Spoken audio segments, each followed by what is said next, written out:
Hello friends, ओम श्री गणेशाय नमः। जय श्री कृष्ण। आप सभी का स्वागत है आपके अपने YouTube चैनल पर।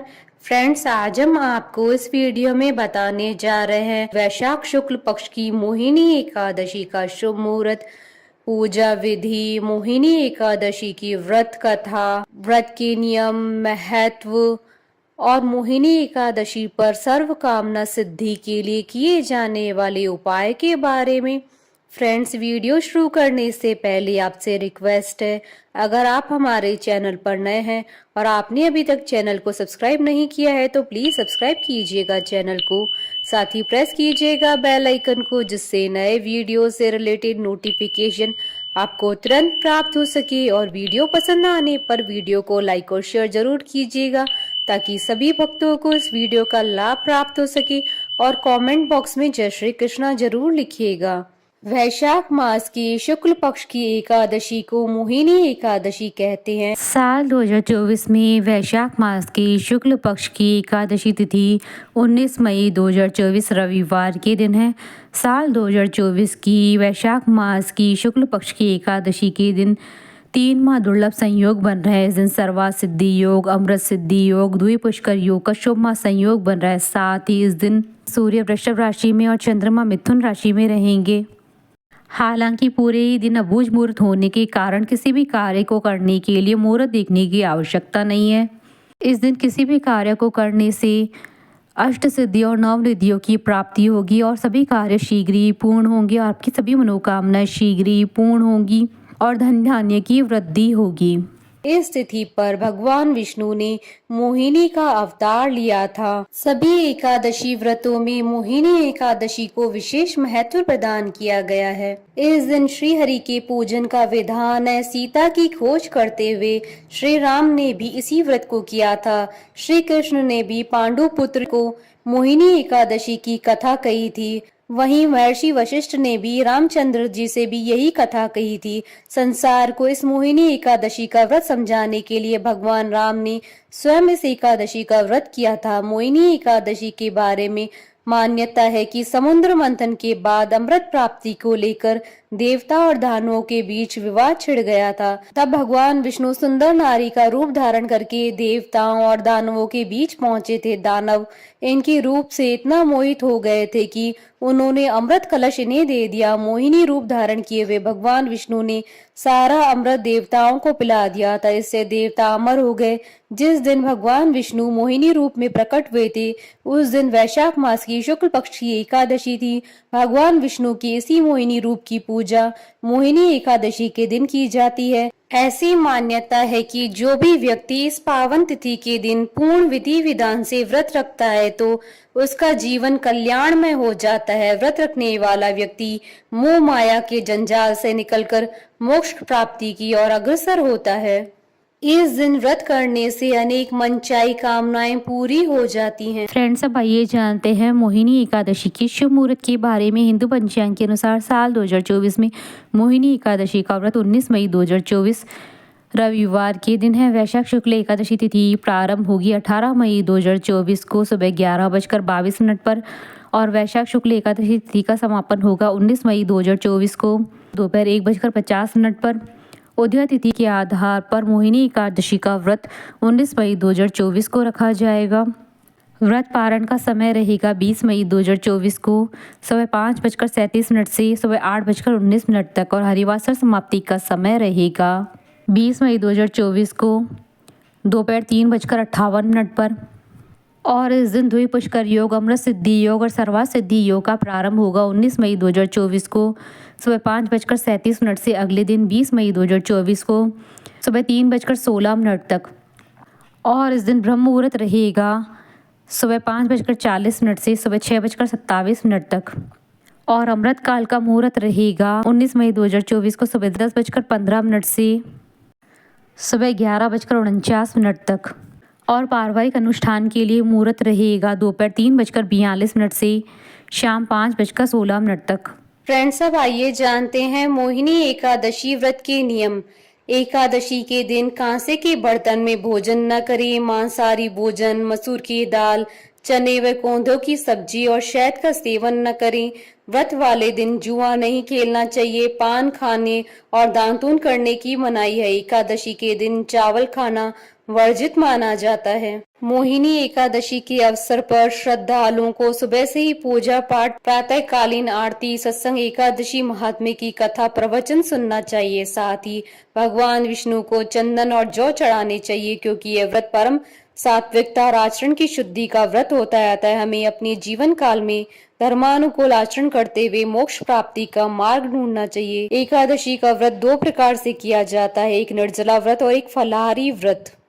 फ्रेंड्स, अब आइए जानते हैं मोहिनी एकादशी व्रत की पूजा विधि के बारे में।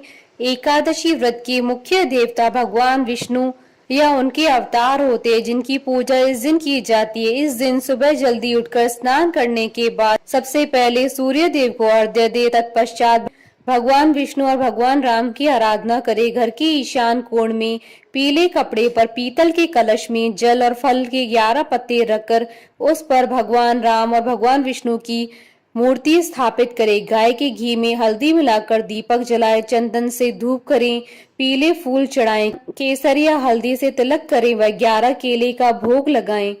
ओम मोहिनी रूप धारणे नमः मंत्र का एक माला जाप करें। अब आप भगवान राम का ध्यान करते हुए ओम राम रामाय नमः मंत्र का भी जाप करें। उसके बाद राम रक्षा स्तोत्र और विष्णु सहस्त्रनाम का पाठ करें। पूजा करते वक्त तुलसी के पत्ते अवश्य रखें।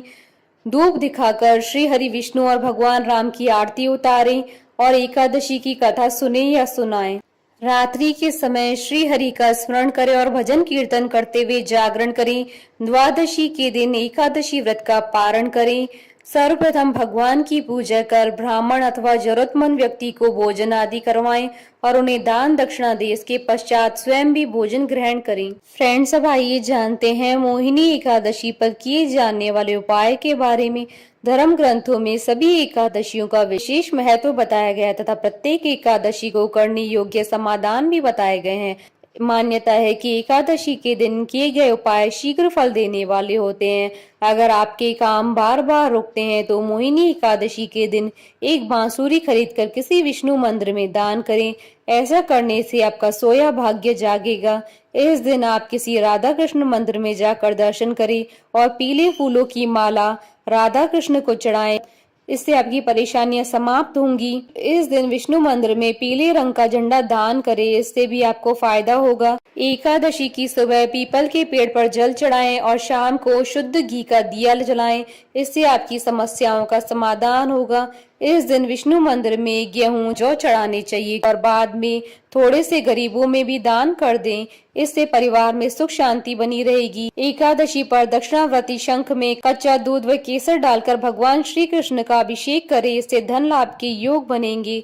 एकादशी की शाम तुलसी के पौधे के सामने गाय के घी का दीपक जलाएं और तुलसी के पौधे को प्रणाम करें। फ्रेंड्स, अब आइए आरंभ करें मोहिनी एकादशी की व्रत कथा। अर्जुन ने संयम और श्रद्धा से युक्त कथा को सुनकर श्री कृष्ण से कहा, हे मधुसूदन, वैशाख मास की शुक्ल पक्ष की एकादशी का क्या नाम है तथा उसके उपवास को करने का क्या विधान है? कृपा करके यह सब मुझे विस्तार पूर्वक बताइए। श्री कृष्ण ने कहा, हे अर्जुन, मैं एक पौराणिक कथा सुनाता हूँ जिसे महर्षि वशिष्ठ जी ने श्री रामचंद्र जी से कहा था। उसे मैं तुमसे कहता हूँ, ध्यान पूर्वक श्रवण करो। एक बार की बात है, श्री राम जी ने महर्षि वशिष्ठ से कहा, हे गुरु श्रेष्ठ, मैंने जनक नंदनी सीता जी के वियोग में बहुत कष्ट भोगे हैं, अतः मेरे कष्टों का नाश किस प्रकार होगा? आप मुझे कोई ऐसा व्रत बताने की कृपा करें जिससे मेरे सभी पाप और कष्ट नाश हो जाएं। महर्षि वशिष्ठ ने कहा, हे श्री राम, आपने बहुत उत्तम प्रश्न किया है। आपकी बुद्धि अत्यंत कुशाग्र और पवित्र है। आपके नाम के स्मरण मात्र से ही मनुष्य पवित्र हो जाता है। आपने लोकहित में यह बड़ा उत्तम प्रश्न किया है। आपको एक एकादशी का व्रत का महात्म सुनाता हूँ। वैशाख मास की शुक्ल पक्ष की एकादशी का नाम मोहिनी एकादशी है। इस एकादशी का उपवास करने से मनुष्य के सभी पाप तथा कलेश नष्ट हो जाते हैं। इस उपवास के प्रभाव से मनुष्य मोह के जाल से मुक्त हो जाता है। अतः हे राम, दुखी मनुष्य को इस एकादशी का उपवास अवश्य ही करना चाहिए। इस व्रत को करने से मनुष्य के सभी पाप नष्ट हो जाते हैं। अब आप इसकी कथा को श्रद्धा पूर्वक सुनिए। प्राचीन समय में सरस्वती नदी के किनारे भद्रावती नाम की एक नगरी बसी हुई थी।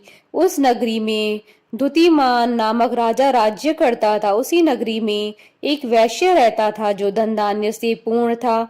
उसका नाम धनपाल था। वह अत्यंत धर्मात्मा तथा नारायण भक्त था। उसने नगर में अनेक भोजनालय, प्याऊ, कुएं, तालाब, धर्मशालाएं आदि बनवाए। सड़कों के किनारे आम, जामुन, नीम आदि के वृक्ष लगवाए जिससे पथिकों को सुख मिले। उस वैश्य के 5 पुत्र थे, जिसमें सबसे बड़ा पुत्र अत्यंत पापी व दुष्ट था। वह वैश्याओं और दुष्टों की संगति करता था। इससे जो समय बचता था उसे वह जुआ खेलने में व्यतीत करता था। वह बड़ा ही अधम था और देवता, पितर आदि किसी को भी नहीं मानता था। अपने पिता का अधिकांश धन वह बुरे व्यसनों में ही उड़ाया करता था। मद्यपान तथा मांस का भक्षण करना उसका नित्य कर्म था। जब काफी समझाने बुझाने पर भी वह सीधे रास्ते पर नहीं आया तो दुखी होकर उसके पिता, भाइयों तथा कुटुंबियों ने उसे घर से निकाल दिया। उसकी निंदा करने लगे। घर से निकलने के बाद वह अपने आभूषणों तथा वस्त्रों को बेच कर अपना गुजारा करने लगा। धन नष्ट हो जाने पर वैश्याओं तथा उसके दुष्ट साथियों ने भी उसका साथ छोड़ दिया। जब वह भूख प्यास से व्यतीत हो गया तो उसने चोरी करने का विचार किया और रात्रि में चोरी करके अपना पेट पालने लगा। लेकिन एक दिन वह पकड़ा गया, किंतु सिपाहियों ने वैश्य का पुत्र जानकर छोड़ दिया।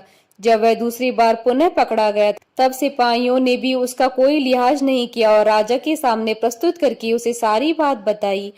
तब राजा ने उसे कारागार में डलवा दिया। कारागार में राजा के आदेश से उसे बहुत कष्ट दिए गए और अंत में उसे नगर छोड़ने के लिए कहा गया। दुखी होकर उसे नगर छोड़ना पड़ा।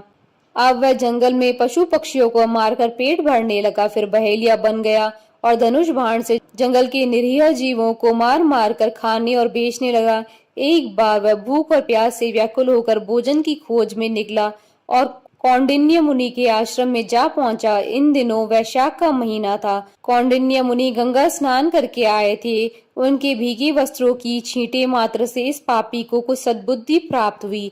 वह अधम ऋषि के पास जाकर हाथ जोड़कर कहने लगा, हे महात्मा, मैंने अपने जीवन में अनेक पाप किए हैं। कृपा कर आप उन पापों से छूटने का कोई साधारण और बिना धन का उपाय बतलाइए। ऋषि ने कहा, तू ध्यान देकर सुन। वैशाख मास की शुक्ल पक्ष की एकादशी का व्रत कर। इस एकादशी का नाम मोहिनी है। इसका उपवास करने से तेरे सभी पाप नष्ट हो जाएंगे।